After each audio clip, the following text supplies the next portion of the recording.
Student, welcome to my YouTube channel base of education मंत्रालय। Student, आज की इस वीडियो में हम शुरू करने वाले हैं क्लास 9 एसएसटी इतिहास के चैप्टर फर्स्ट फ्रांसीसी क्रांति के मोस्ट इम्पॉर्टेंट एमसीक्यू क्वेश्चन को, जो एग्जाम के दृष्टिकोण से बहुत ही महत्वपूर्ण है। तो प्यारे बच्चों, इस वीडियो को पूरा अंत तक देखिएगा और इस वीडियो में हम पूरा चैप्टर कवर करने की कोशिश करेंगे, यानी एमसीक्यू के माध्यम से पूरे चैप्टर को कवर किया जाएगा। और वीडियो थोड़ी सी लंबी हो जाएगी, लेकिन वीडियो को पूरा अंत तक जरूर देखें, जिससे कि इस चैप्टर को जो भी इम्पोर्टेंट क्वेश्चन है या इस चैप्टर में जो भी एक्सप्लेन किया जाएगा वो आप सही प्रकार से समझ सके, क्योंकि इस चैप्टर को लगभग पूरे पूरे चैप्टर को कवर किया जाएगा, यानी कि एक्सप्लेन भी किया जाएगा और साथ ही साथ एमसीक्यू क्वेश्चन को भी करवाया जाएगा। अगर चैनल पर नया है तो चैनल को सब्सक्राइब जरूर करें और वीडियो को लाइक और शेयर जरूर करें। तो चलिए हम शुरू करते हैं अपनी वीडियो को।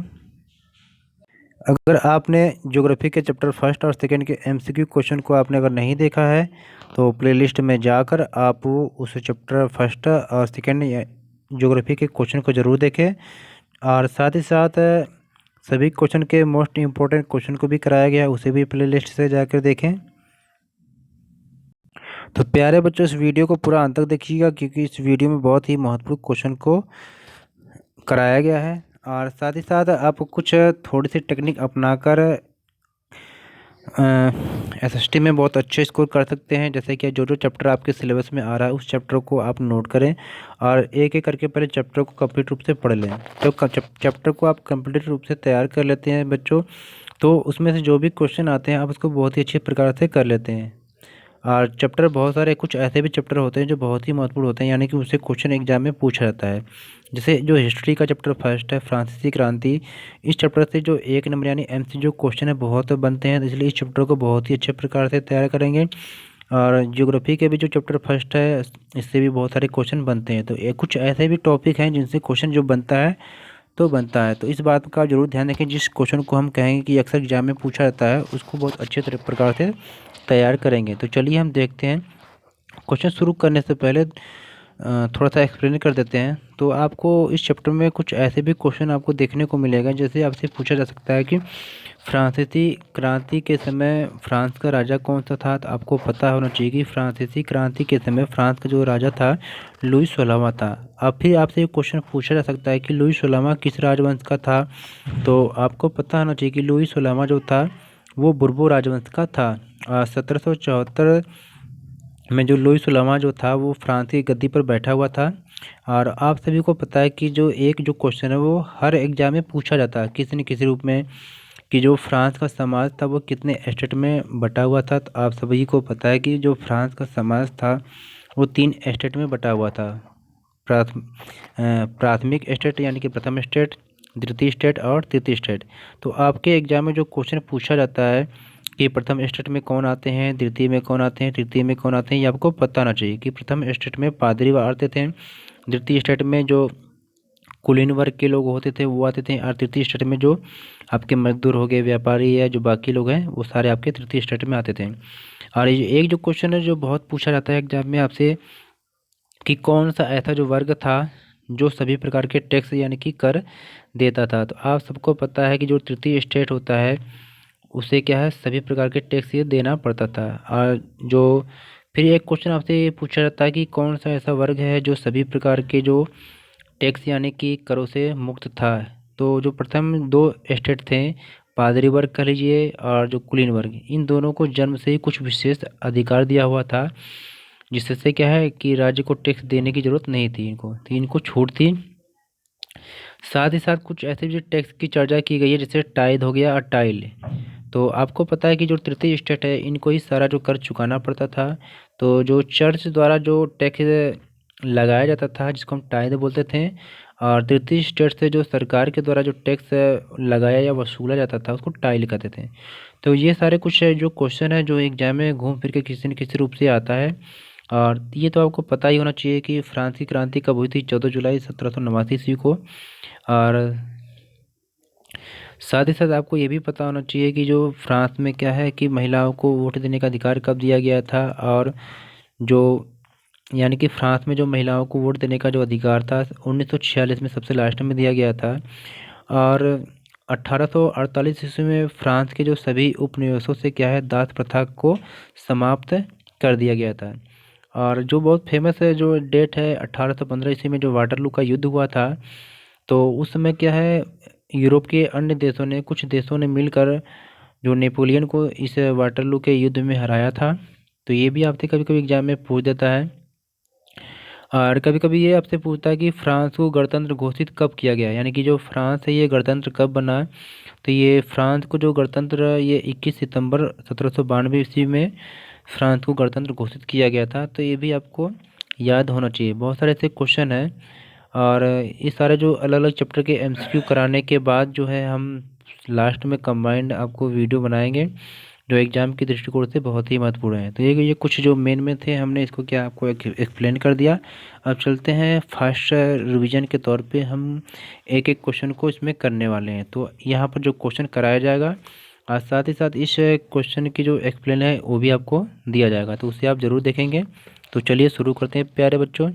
वीडियो थोड़ी सी बड़ी हो जाएगी, लेकिन थोड़ी सी इसमें मैटर पूरा आपको मिलेगा। शुरू में जो भी बताया गया है उसे ध्यान से एक बार दो बार सुन के देख लेंगे, और वीडियो को एक या दो बार जरूर देखें, और दोस्तों के साथ शेयर जरूर करें बच्चों, क्योंकि इस वीडियो को बनाने में बहुत समय लगा है।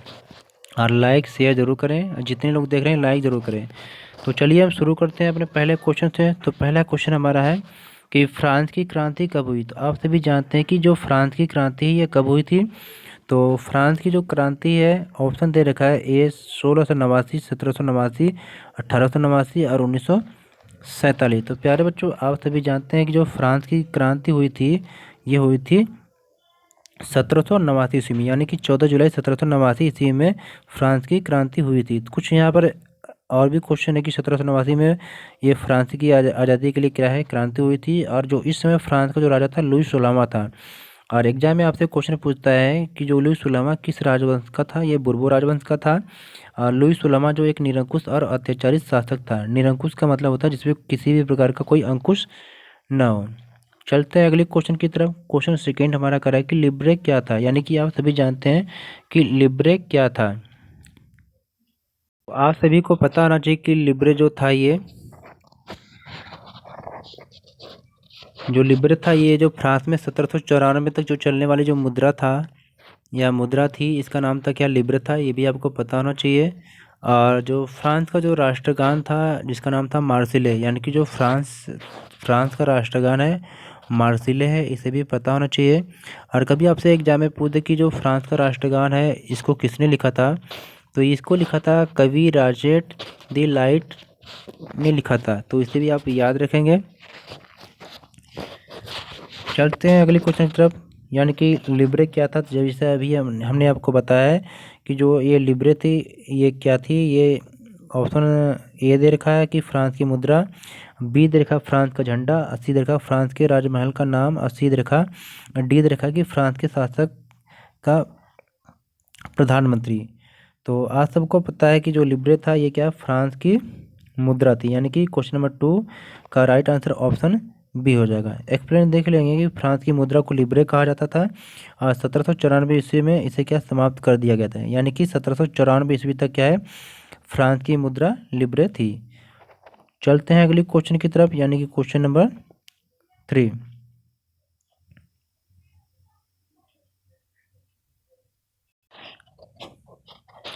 क्वेश्चन नंबर 3 दे रहा है कि फ्रांसीसी क्रांति के समय फ्रांस पर किसका शासन था। यानी कि अभी हमने पढ़ा था कि फ्रांसीसी क्रांति के समय फ्रांस का सम्राट कौन सा था। तो आप सभी लोगों ने जानते थे कि लुई 16वां, यानी कि क्वेश्चन नंबर जो 3 है इसका right answer option C, Louis 16वां। लुई 16वां के बारे में कुछ और जानकारी देख लेते हैं कि लुई 16वां था जो राजा, फ्रांसीसी क्रांति जो 1789 में हुई थी, और लुई 16वां 1794 में राजगद्दी पर बैठा था। और लुई 16वां एक निरंकुश शासक था। अगला क्वेश्चन है कि एस्टेट से क्या अभिप्राय, यानी कि अभी जो हमने शुरू में डिस्कस किया था कि एस्टेट का मतलब क्या होता है, कि जैसे फ्रांस का समाज 3 एस्टेट में बटा हुआ था, प्रथम द्वितीय और तृतीय। तो एस्टेट का मतलब क्या होता है। तो आप सभी जानते हैं कि जो ऑप्शन दे रखा कि अलग अलग राज्य को स्टेट कहा जाता था, या धार्मिक केंद्रों को स्टेट कहा जाता था, या सीधे राज्य को दिया जाने वाला कर था, या फ्रांस का सामाजिक वर्ग का विभाजन। तो जैसा आपको पता है कि अभी हमने डिस्कस किया था कि जो स्टेट था ये फ्रांस का सामाजिक वर्ग का विभाजन था। तो प्यारे बच्चों एस्टेट से क्वेश्चन एक न एक क्वेश्चन जरूर देखने को मिलता है। तो आप इसे जरूर याद रखें कि फ्रांस का जो समाज है 3 एस्टेट में बटा हुआ था, प्राथमिक, द्वितीयक, तृतीयक, और कौन से स्टेट में कौन से लोग आते थे, ये जरूर आप रखिए। अगर तैयार आप ये कर रहे हैं तो 1 नंबर एग्जाम में देखने को जरूर मिलेगा। या फ्रांस की क्रांति से फ्रांस का राजा कौन था, वो किस राजवंश का था, यहाँ की मुद्रा कौन थी, फ्रांस में दास प्रथा को कब समाप्त कर दिया गया था। इस सारे क्वेश्चन है, इसमें से क्वेश्चन आते ही आते हैं, तो इसे आप जरूर तैयार रखें कि जिससे एग्जाम में सही स्कोर आप कर सकें। तो कुछ और भी एक्स्ट्रा क्वेश्चन को हम देखते हैं कि फ्रांस का जो समाज था जो 3 प्रकार के स्टेट में बटा हुआ था। प्रथम स्टेट जिसमें पादरी वर्ग आते थे, दूसरा स्टेट जो कुलीन वर्ग इसमें आते थे, तृतीय स्टेट में बड़े व्यवसायी या व्यापारी कह लीजिए, वकील, किसान, कारीगर, छोटे किसान, भूमिहीन मजदूर, नौकर, व्यापारी, अदालती जो कर्मचारी इत्यादि लोग आते थे। तो इसे इसे जरूर याद रखें कि तृतीय स्टेट में यानी कि तीनों स्टेट में कौन कौन से लोग आते थे, क्योंकि 1 नंबर के क्वेश्चन में ये ऐसा आपसे पूछा जा सकता है, अक्सर पूछता भी है। तो प्यारे बच्चों, जो जो क्वेश्चन को मैं आप बता रहा हूँ उसे ज़रूर तैयार करें, और हाँ, लाइक करने में कंजूसी ना करें। क्वेश्चन नंबर 5 है, द्वितीय स्टेट में कौन लोग शामिल थे। तो इस क्वेश्चन को हम डिस्कस कर चुके हैं कि जो द्वितीय स्टेट है इसमें कौन लोग शामिल थे, कुलीन वर्ग के लोग, यानी कि ऑप्शन बी, क्वेश्चन नंबर 5 का ऑप्शन बी सही हो जाएगा। साथ ही साथ देख लेते हैं कुछ एक्स्ट्रा क्वेश्चन क्या है। जो पादरी वर्ग था ये प्रथम स्टेट में था, और कुलीन वर्ग में द्वितीय स्टेट, व्यापारी जो थे तृतीय स्टेट में, और किसान भी तृतीय स्टेट में आते थे। चलते हैं अगले क्वेश्चन की तरफ। क्वेश्चन नंबर 6 क्या कर रहा है कि तृतीय स्टेट में इनमें से कौन सा वर्ग शामिल नहीं था। प्यारे बच्चों, मैं आपको बार बार यही कहता हूँ कि जहाँ पर क्वेश्चन नहीं पर आए वहाँ पर आपको क्या है, ऐसे अंडरलाइन कर लेना है, क्योंकि जब अंडरलाइन आप कर लेंगे तो हमेशा आपकी नज़र उसी पर रहेगी कि हमें आंसर किसका देना है। तो तृतीय स्टेट में हमने देखा था कि अदालती के लोग भी आते थे वहाँ पर, बड़े व्यापारी भी आते थे, किसान भी आते थे, लेकिन जो कुलीन वर्ग के लोग हैं ये नहीं आते थे। अब कुलीन वर्ग के लोग किस में आते थे, तो कुलीन वर्ग के जो लोग होते थे ये क्या है, द्वितीय स्टेट में आते थे। तो इसको भी आप याद रखें। चलते हैं अगले क्वेश्चन की तरफ। अगला क्वेश्चन है, प्यारे बच्चों वीडियो को जरूर अंत तक देखिएगा, क्योंकि वीडियो लंबी हो जाएगी लेकिन आपको इस चैप्टर में मैटर कंप्लीट मिलेगा, जो एग्जाम की दृष्टिकोण से बहुत ही महत्वपूर्ण है, क्योंकि एक्सप्लेन करने में थोड़ा सा बच्चों समय तो लगता है लेकिन क्वेश्चन कंप्लीट मिलेगा। तो ये तृतीय स्टेट में, जो तृतीय स्टेट में कुलीन वर्ग आते थे। कुछ और देखते हैं, जो अदालती कर्मचारी, बड़े व्यवसायी, किसान, ये सब से भी क्या है, तृतीय स्टेट के अंतर्गत आते थे। और कुलीन वर्ग जो होते थे जिनको हम अमीर या संपन्न वर्ग के लोग भी कहते थे। अक्सर क्या है, कुलीन वर्ग को क्या कहेंगे, आपके एग्जाम में अगर कुलीन वर्ग ना दे दे बेटा, आपसे पूछे कि जो अमीर वर्ग या संपन्न वर्ग के लोग होते थे ये किस वर्ग में आते थे, तो आपको ये याद होना चाहिए, सारे क्या है, तृतीय स्टेट में आते थे। तो चलते हैं अगले क्वेश्चन की तरफ। क्वेश्चन नंबर 7 कह रहा है कि पादरी पादरी जो होते थे किस स्टेट के अंतर्गत आते थे, यानी कि जो पादरी वर्ग होते थे ये किस स्टेट के अंतर्गत आते थे।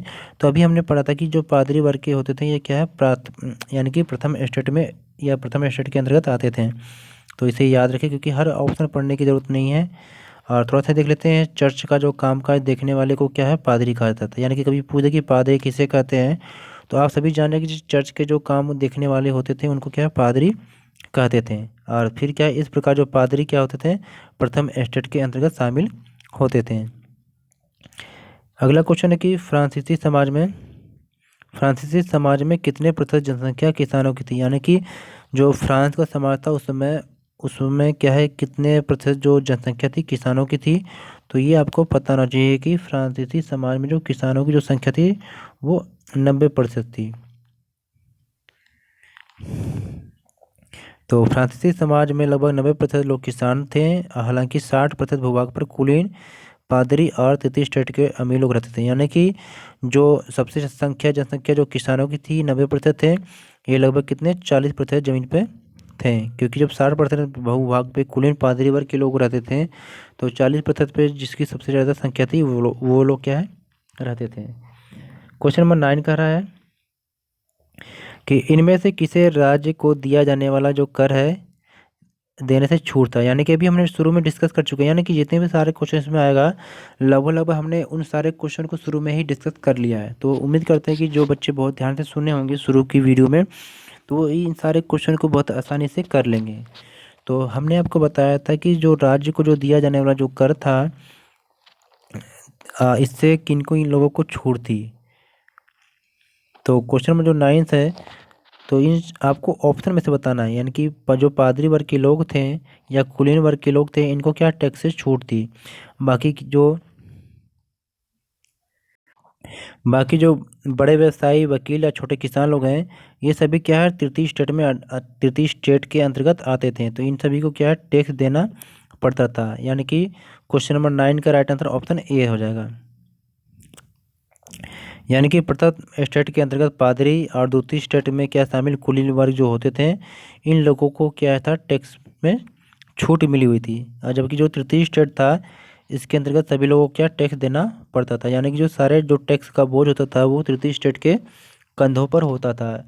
और प्रथम दो स्टेट जो थे शुरू के, इन दोनों को टैक्स से छूट मिली होती थी। अब यहाँ पर भी आपसे पूछा जा रहा है कि इनमें से कौन प्रत्यक्ष कर था, यानी कि जो कौन प्रत्यक्ष कर था, तो आपको ये पता होना चाहिए कि प्रत्यक्ष कर कौन सा था।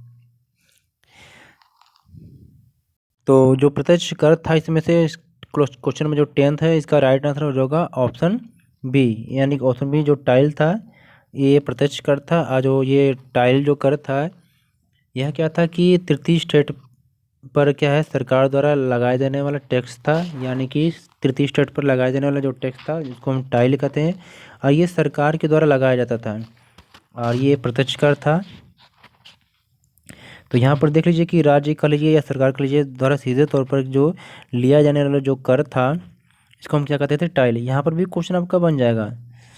साथ ही साथ जो टाइल आपने देख लिया, तो फिर टाइल भी जान लीजिए, टाइल क्या था। टाइल भी एक प्रकार का धार्मिक कर था, यानी कि जो टाइल टाइल था, यह धार्मिक कर था, और इसको क्या है, चर्च के द्वारा लगाया जाता था। और लिब्रे क्या था, यह फ्रांस की मुद्रा का नाम था, तो इसको भी जाने। कुछ ऐसी चीज़ें जिनका रिवीजन बार बार रिपीट हो रहे हैं, तो उसे आप देखें, क्योंकि आपको याद हो जाएगा। और जो स्टेट फ्रांस की सामाजिक वर्ग का बंटवारा था, यानी कि जो स्टेट क्या था, यह फ्रांस का एक सामाजिक वर्ग का विभाजन था। क्वेश्चन नंबर 11 कि इनमें से कौन चर्च द्वारा लिया जाने वाला कर था। तभी हमने डिस्कस कर चुके थे कि जो आपका जो टाइल था, ये सरकार द्वारा वसूला जाने वाला कर था, और जो चर्च द्वारा जो वसूला जाने वाला कर था, जिससे हम टाइद के नाम से जानते हैं। यानी कि क्वेश्चन नंबर 11 का ऑप्शन ए सही हो जाएगा, टाइद। तो प्यारे बच्चों, टाइल और टाइद इसे जरूर याद रखें, एग्जाम में क्वेश्चन देखने को मिल सकता है। यानी कि चर्च द्वारा जो लिया जाने वाला जो कर था, जिसको हम टाइद कर लीजिए या टाइल, तो यहाँ पर टाइद लिख लीजिए। चलते हैं अगले क्वेश्चन पे। तो क्वेश्चन में जो 12 है, 1789 ईस्वी में जब फ्रांस में क्रांति हुई थी, उसमें फ्रांस की जनसंख्या कितनी थी। यानी आपसे जो पूछा जा रहा है कि जब 1789 में फ्रांस की क्रांति हुई थी, तो उस समय जो फ्रांस की जनसंख्या थी वो कितनी थी। तो क्वेश्चन नंबर जो 12 का राइट आंसर हो जाएगा ऑप्शन डी, यानी कि 2.8 करोड़। यानी कि फ्रांस की क्रांति के समय जो फ्रांस की जनसंख्या थी, 2.8 करोड़ थी। तो प्यारे बच्चों, वीडियो को लाइक शेयर ज़रूर करें, क्योंकि वीडियो को बनाने में बहुत समय लगता है, और ये वीडियो आपके लिए ही बनाई जा रही है, जिससे आप एग्ज़ाम में सही प्रकार से स्कोर कर सकें। बच्चों, केवल आपका जो लक्ष्य है, केवल पास होना ही नहीं है, आपको अच्छे नंबर लाना ही आपका क्या लक्ष्य होना चाहिए, और ये आप कुछ तरीकों को अपनाकर अच्छे नंबर ला सकते हैं। तो सबसे पहले हमें चैप्टर को सही प्रकार से कंप्लीट रूप से करना या समझना होता है, और ज़्यादा से ज़्यादा आप इसको क्या है, प्रैक्टिस करिए, बार बार क्वेश्चनों को करिए, देखिए किस प्रकार के क्वेश्चन आ रहे हैं। तो चलिए देखते हैं।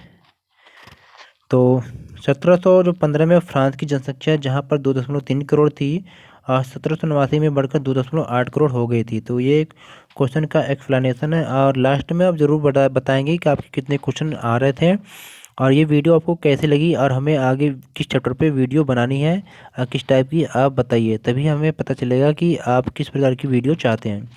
क्वेश्चन नंबर 13 है कि टू ट्रीटाइजेज ऑफ गवर्नमेंट के रचनाकार कौन है। तो क्वेश्चन नंबर जो 13 है, इसका राइट आंसर हो जाएगा ऑप्शन सी, यानी कि लॉक। क्वेश्चन नंबर 13 का ऑप्शन सी, लॉक। तो जॉन लॉक ने टू ट्रीटाइज ऑफ गवर्नमेंट में राज्य के दैवी और निरंकुश अधिकारों के सिद्धांतों का खंडन किया है। क्वेश्चन नंबर 14 है, the spirit of the laws के जो लेखक कौन है? यानी कि क्वेश्चन नंबर जो 14 है, इसका राइट आंसर हो जाएगा ऑप्शन सी, यानी कि मॉन्टेस्क्यू। तो जो मॉन्टेस्क्यू के द्वारा जो लिखी गई पुस्तक है the spirit of the laws में क्या बताया गया है? सरकार के जो अंदर विधायिका, कार्यपालिका, न्यायपालिका, यानी जो सरकार के अंग है विधायिका, कार्यपालिका, न्यायपालिका, इनके बीच क्या सत्ता का विभाजन की बात कही गई है। क्वेश्चन नंबर 15 यानी 15 है, स्टेट जनरल के आह्वान पर तृतीय स्टेट नेशनल असेंबली का गठन कब किया गया है? तो आपको बताना है कि तृतीय स्टेट असेंबली का जो गठन है ये कब किया गया था। तो क्वेश्चन नंबर जो 15 है, इसका राइट आंसर हो जाएगा ऑप्शन ए, 1789 में। चलते हैं, देखते हैं।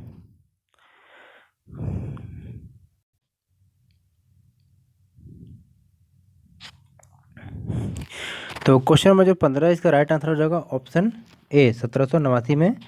और 1789 में आह्वान पर क्या था? तृतीय स्टेट नेशनल असेंबली का गठन 20 जून 1789 को किया गया था। और इसका नेतृत्व मिराबियो और ओबेसिये ने किया था।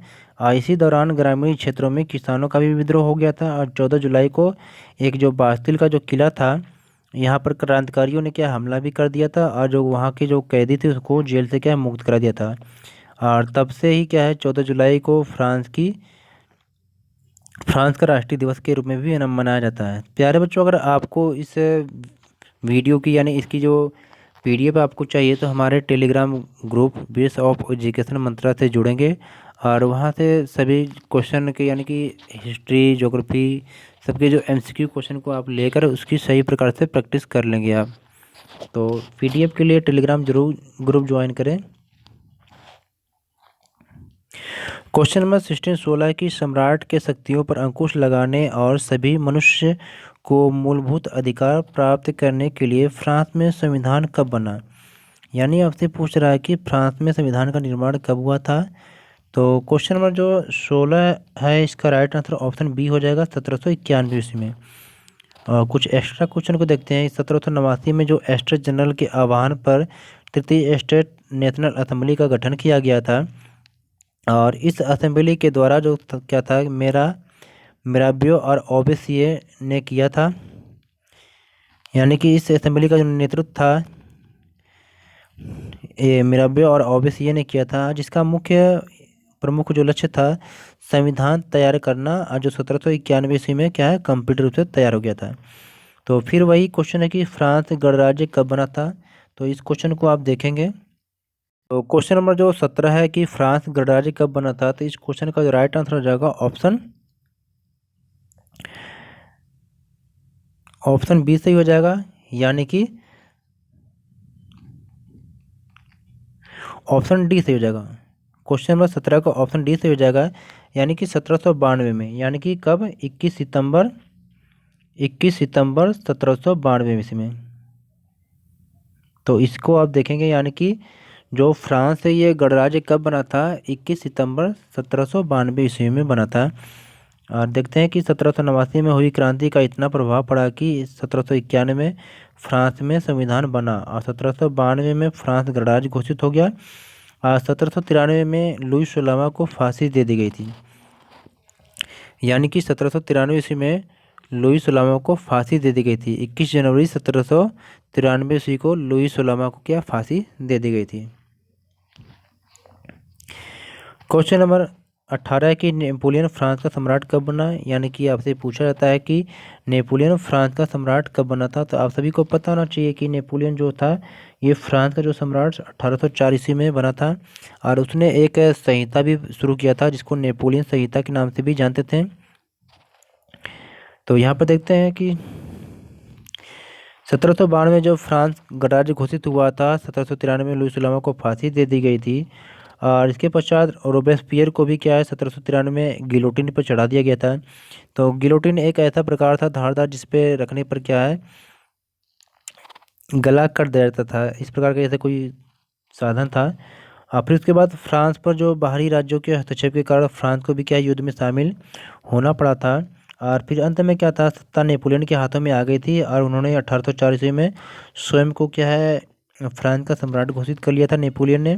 और नेपोलियन को ही क्या फ्रांस का जो है यानी कि आधुनिक फ्रांस का जन्मदाता कहा जाता है। तो इन सब सारे क्वेश्चनों को भी एक बार जरूर देखें, क्योंकि एक्सप्लेनेशन से आपके बहुत सारे क्वेश्चन और भी कंप्यूटर से तैयार हो जाते हैं। तो अगला क्वेश्चन कि वाटरलू की लड़ाई कब लड़ी गई थी। तभी हमने देखा था कि जो वाटरलू की लड़ाई थी ये 1815 ईस्वी में लड़ाई गई थी। और क्वेश्चन आपसे अगर ऐसे पूछ दे कि वाटरलू के युद्ध में किसी किसी बीच में लड़ा गया था, तो नेपोलियन के बीच में लड़ा गया था और फ्रांस के कुछ जो राज्य थे उनके बीच में, यानी कि जो यूरोप के जो कुछ देश थे उनके बीच में लड़ा गया था। तो 18 जून यानी 18 जून 1815 को फ्रांस के सम्राट नेपोलियन की सेना का सामना किससे किससे हुआ, यानी कि ब्रिटेन, रूस, प्रशा और ऑस्ट्रिया तथा हंगरी की संयुक्त सेना से हुई थी। और अंत में क्या है, नेपोलियन की हार हुई थी। यानी यहाँ से भी आपके एक क्वेश्चन बन सकते हैं कि अभी क्वेश्चन आपको दे दिया जाएगा कि नेपोलियन की सेना से किस किस देश से युद्ध हुआ था। ऑप्शन में मान लीजिए इन इन राज्यों में से कोई एक राज्य अलग दे के आपसे पूछा जा सकता है। यानी कि आपको पता होना चाहिए कि ब्रिटेन, रूस, प्रशा, ऑस्ट्रिया और हंगरी की जो संयुक्त सेना था, इन सेनाओं ने मिलकर क्या है नेपोलियन को वाटरलू के युद्ध में हराया था। तो इन देशों का नाम भी आप याद रखें। और अंत में आप जरूर बताएं कि आपको ये वीडियो कैसे लगी। अगला क्वेश्चन कि द सोशल कॉन्ट्रैक्ट नामक पुस्तक किसने लिखी। यानी कि जो ये पुस्तक है ये भी बहुत ही महत्वपूर्ण है, कई बार एग्जाम में ये पूछा जाता है, तो इसे आप गलती न करें। तो द सोशल कॉन्ट्रैक्ट जो नामक पुस्तक थी ये किसकी थी, ये पुस्तक थी रूसो की। तो इसे भी आप जाने, यानी क्वेश्चन नंबर जो 20 है इसका राइट आंसर ऑप्शन ए सही हो जाएगा। तो देखते हैं इस पुस्तक में रूसो ने क्या है सभी के लिए मत देने के लिए अधिकार के बारे में लिखा है। यानी कि रूसो इस पुस्तक में क्या है सबको मत देने के अधिकार के बारे में लिखा है। और इस पुस्तक में उन्होंने लोकतांत्रिक सिद्धांत की भी व्याख्या किया है। क्वेश्चन नंबर 21 है कि तीसरा जो स्टेट है क्या है, या नाम से प्रचार पुस्तिका। यानी तीसरा स्टेट क्या है, इस नाम से जो है प्रचार पुस्तिका किसने लिखी थी। तो क्वेश्चन नंबर जो 21 है इसका राइट आंसर हो जाएगा ऑप्शन बी सही हो जाएगा। यानी कि क्वेश्चन नंबर 21 का आंसर बी सही होगा, ऑप्शन बी ऑब्वियस है। कुछ देखते हैं एक्सप्लेनेशन कि तीसरा स्टेट क्या है नाम से जो आबेसिये ने एक प्रचार पुस्तिका लिखी थी, पैम्पलेट पैम्पलेट छपाई थी। और इस पैम्पलेट से लोग क्या है तीसरे स्टेट की हकीकत जान सके थे, जिससे क्या है विद्रोह को और भी क्या है बल मिला था। आबेसिये मूलतः क्या एक पादरी थे, लेकिन सच्चाई और मानवता के नाते उन्होंने क्या है तीसरे स्टेट के लोगों का भी क्या समर्थन किया था। क्वेश्चन नंबर 22 है कि इनमें से सक्रिय नागरिक से संबंधित सही कथन का चुनाव करें। तो क्वेश्चन नंबर जो 22 है इसका जो राइट आंसर हो जाएगा आपका, यानी कि आपसे पूछा जा रहा है कि सक्रिय नागरिक किसे कहते हैं।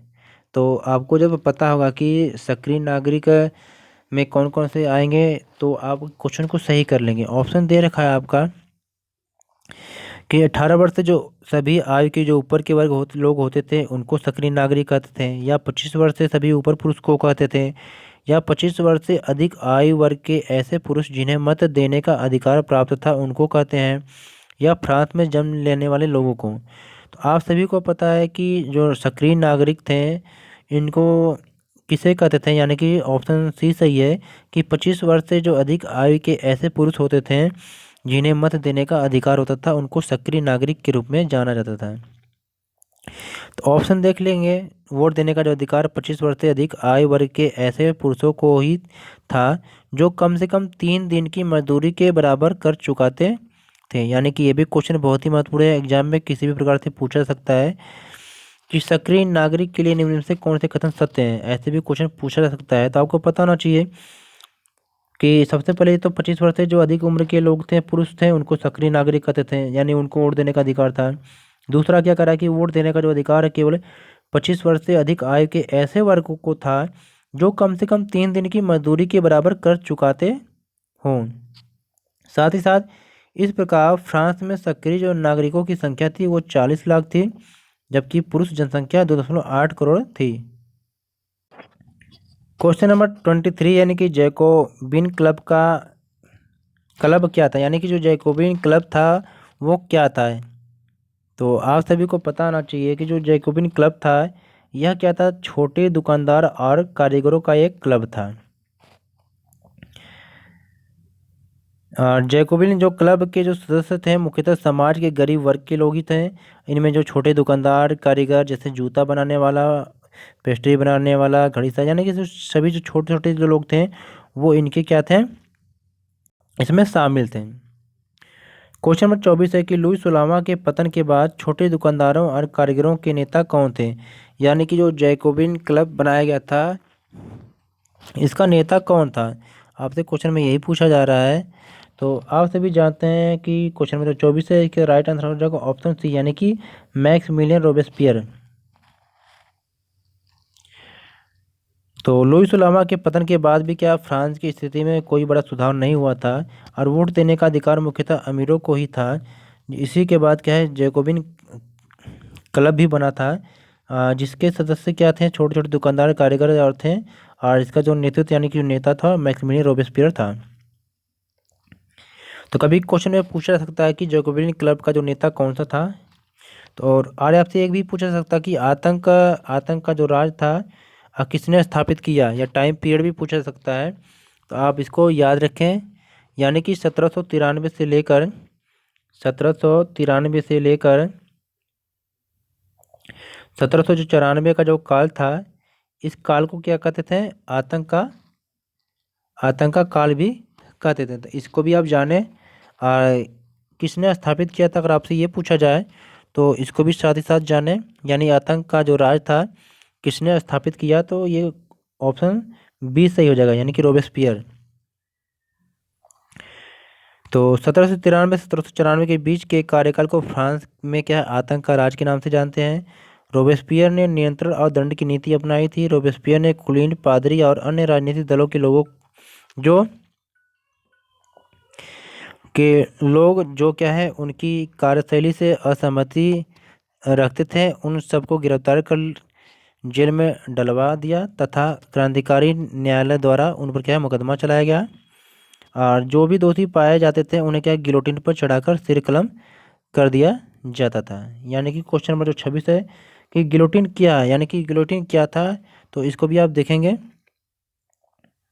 तो यहाँ पर देखते हैं कि गिलोटिन क्या है।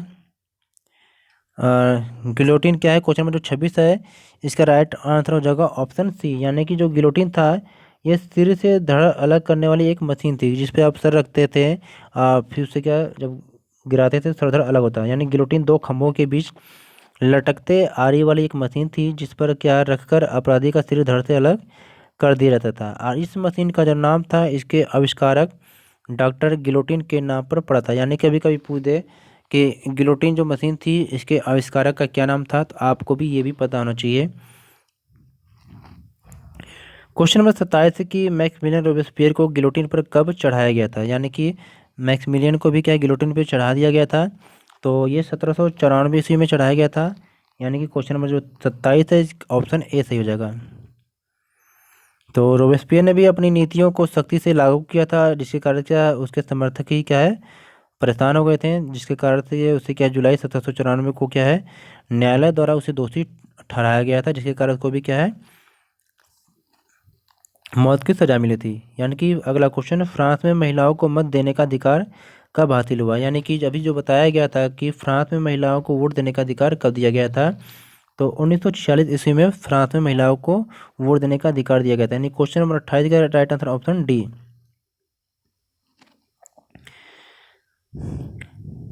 चलते हैं अगले क्वेश्चन की तरफ। क्वेश्चन नंबर 29, कन्वेंशन ने फ्रांसीसी उपनिवेशों में सभी दासों की मुक्ति का कानून कब पारित किया, यानी कि क्वेश्चन नंबर जो 29 है इसका राइट आंसर हो जाएगा ऑप्शन डी सही हो जाएगा, यानी कि 1700। तो इस क्वेश्चन को थोड़ा सा ध्यान से देखेंगे। आपसे पूछ रहा कन्वेंशन में फ्रांसीसी उपनिवेशों में सभी दासों की मुक्ति का कानून कब पारित हुआ था, आपकी कानून पारित पूछा जा रहा है। तो क्वेश्चन नंबर जो 29 है इसका राइट आंसर ऑप्शन डी सही हो जाएगा, 1794। जब आपसे पूछे कि फ्रांस में सभी प्रकार से जो दास हैं, यानी जब आपसे क्वेश्चन ये पूछे कि फ्रांस में सभी उपनिवेशों से दास प्रथा का उन्मूलन कब कर दिया गया था? तो ये 1848 ईस्वी में। जैसा क्वेश्चन वैसा आपको आंसर देना है। तो यहाँ पर आपसे अगर देखा जाए कि जैकोबिन शासन के क्रांतिकारी सामाजिक सुधारों में दास प्रथा का उन्मूलन एक था, और 1794 में क्या था, दास प्रथा से संबंधित कानून क्या पारित किया गया। क्वेश्चन नंबर जो 30 है कि किसने 1793 में कहा था कि पुरुष बनने की इच्छा रखने वाली महिलाएं निर्लज्ज हैं। यानी कि आपसे कथन पूछा जा रहा है कि 1793 में किसने कहा था कि पुरुष बनने की जो इच्छा है, यानी पुरुष बनने की जो इच्छा रखने वाली जो महिलाएं निर्लज हैं, ये किसने कहा था। तो ये आपको ये पता होना चाहिए कि क्वेश्चन नंबर 30 है, इसका राइट आंसर क्या हो जाएगा। तो ऑप्शन क्या है, ऑप्शन बी है, यानी कि क्वेश्चन नंबर 30 का राइट आंसर ऑप्शन बी, यानी कि सोमेत। तो चलिए देखते हैं क्वेश्चन को। सोमेत जैकोबिन समर्थक राजनीतिज्ञ था और उन्होंने महिला क्लबों को बंद करने की को क्या उचित ठहराया था, और उन्होंने पुरुषों से कहा था कि पुरुष बनो शिकार, कृषि, राजनीतिक कर्तव्य, इन सबों पर क्या तुम्हारा साम्राज्य है। और उन्होंने महिलाओं से कहा था कि स्त्री बनो, गृहस्थी के काम, मातृत्व के सुखद दायित्व, यही तुम्हारा कार्य है। ये थे हिस्ट्री के चैप्टर फर्स्ट फ्रांसीसी क्रांति के most important MCQ question with explanation. तो प्लीज़ इस वीडियो को लाइक और शेयर ज़रूर करें अपने दोस्तों के साथ। और वीडियो और चैनल पर नए हैं तो चैनल को सब्सक्राइब ज़रूर करें, जिससे कोई भी क्वेश्चन भी आपके लिए बनाया जाए जो एग्ज़ाम के दृष्टिकोण से महत्वपूर्ण है, तो आपको आसानी से मिल जाए। क्योंकि आगे आने वाले समय में बहुत ही महत्वपूर्ण क्वेश्चनों को कंप्यूटर रूप से तैयार किया जाएगा। और वीडियो को लाइक शेयर ज़रूर करें। Okay, take care, good bye बच्चों। फिर मिलते हैं एक नई वीडियो के साथ।